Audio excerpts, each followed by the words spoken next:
pregnancy, it's common to experience back pain and hip pain. And that is really not fun when you're already carrying a baby. So I have clients who come to me and they have SI joint pain, which are those joints in the back of your hip and right along the low back.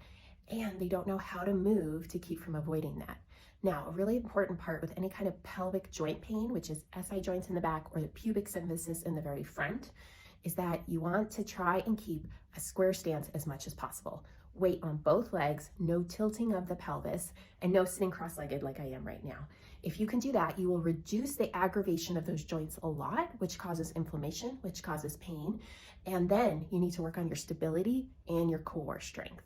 So I work on a lot of core strength with moms who are pregnant. There are specific exercises I have, and I try to put them on all my social media posts so that you can see those.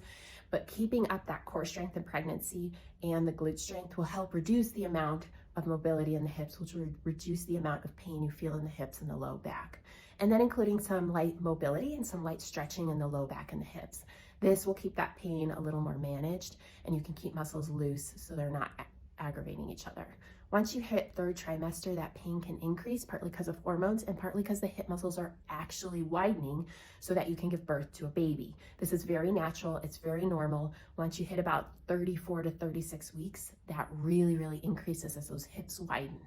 Now, this was really helpful for me mentally going into my third pregnancy to realize this pain is a productive pain. No, it's not fun. No, it's not comfortable. Yes, I'm going to try to manage it as much as possible, but my body is actually prepping for the birth of my daughter, and I'm actually helping my body get ready for this really big event, just like an athletic event or a race or a competition.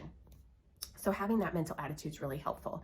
But throughout those 9 months, which is a super long time when you're pregnant, you want to be using the mobility and the stretches to help manage that pain, adding in that core strength to add stability to the hips and to the back, and just avoiding any type of positions or movements where you're using one foot or your hips are not square.